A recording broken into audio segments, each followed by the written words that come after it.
The second day of the Climate Resilience Symposium underway in Pretoria has delved into the benefits of climate budget tagging as a tool for the tracking of climate-related finance in a budget. The symposium takes place just after storms hit parts of the Western Cape over the past week, which have caused devastation to homes, communities, businesses and infrastructure.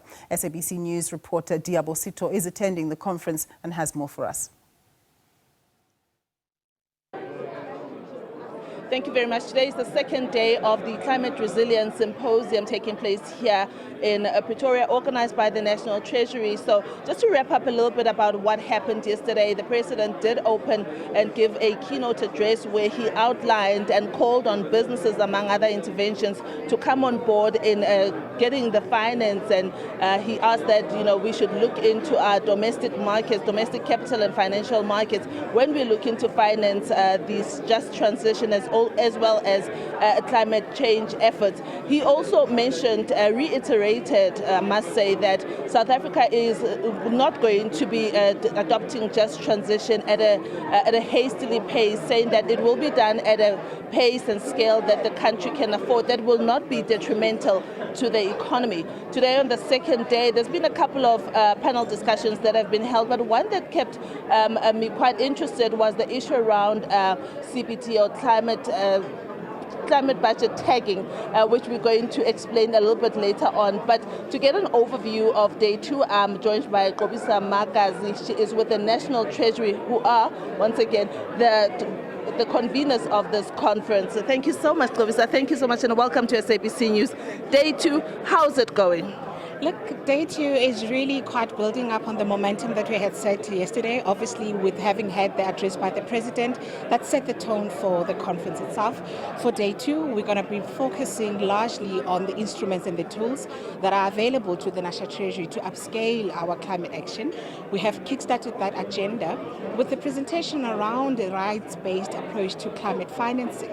And we've also had a series of presentations that looking into the sciences and what do we need to develop the science capacity in the country, and particularly the sort of investment in terms of early warning. What we've had in the session prior to this was an outline of the climate budget tagging, which is work that we have been steering as the National Treasury for the past 2 years or so, which we are now at the stage where we are presenting our second pilot. Later in the day, there's going to be several presentations that are looking into our carbon taxes, for instance, wherein we would also be providing perspectives on the carbon budget adjustment mechanism, for instance.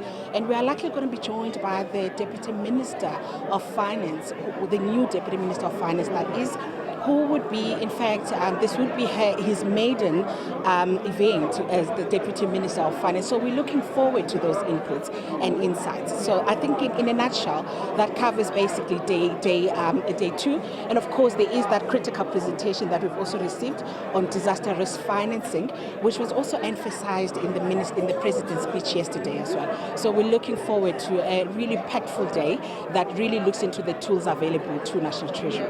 For the interest of our viewers, by the end of tomorrow, what are we hoping that at least the conversation would be had around shaping policy that would have taken place from yesterday?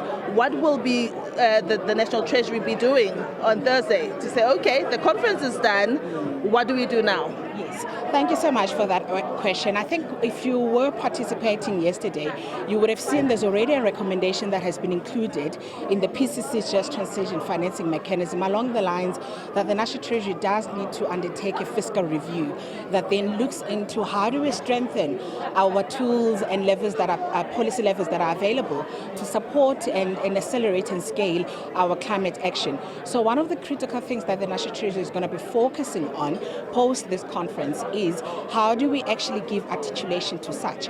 How do we integrate this sort of climate risk into our macro fiscal modeling, for instance? And how does it actually look from a coordination point of view as well? I mean, what we often hear is that when you're speaking about issues of coordination on climate, it's always spoken from a context of environmental department, but we are also now trying to bring it to the center of the economy insofar as what would then be the role of a National Treasury given the the fact that we are a custodial department in terms of setting economic policy, along with this department such as trade and industry, but we are also the key department that holds the lever in terms of public finances, etc. So I think what we are seeking to take out of this particular exercise is how do we then value proposition the National Treasury in the broader context of multi-sectoral coordination of climate change. Kobisa, thank you so much for your time. Really appreciate your insights. Kobisa is with the National Treasury, and she's been giving us an overview largely of day 2 and what they're seeking to do.